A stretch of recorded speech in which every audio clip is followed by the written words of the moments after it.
તો આજે માર્ચની 17 તારીખ થઈ ગઈ છે. રમઝાનના 2-3 રોઝા બાકી છે અને બરફ તમે જો કેટલો જોરથી પડી રહ્યો છે.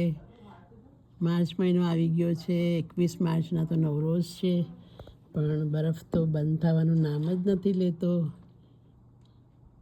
હમણાં સાંજ પડી છે, સાંજના 6 વાગ્યા છે અને બરફ શરૂ થયો છે. આખી રાત પડશે. સવારના તમે ઉઠો તો ગાડીના ઉપર પૂરો બરફ જામેલો હોય છે. આખું બધું સાફ કરીને નીકળવું પડે છે ને પછી ઘણીવાર ઠંડક હોય છે તો રોડ પણ સ્લીપરી થઈ જાય છે. જોઈ શકો તમે કેટલો જોરદાર પડી રહ્યો છે એકદમ. તમને નજીકથી બતાવો. આ જો હમણાં આખું ઝાડ બી ભરાઈ જશે એના પર બરફથી. ઘાસ તો બિલકુલ નીચે ઢંકાઈ ગયું છે. રોડ્સ પણ ઢંકાઈ ગયા છે એકદમ બરફથી. સફેદ રૂ જેવો બરફ. ચાલો ફરી મળીશું.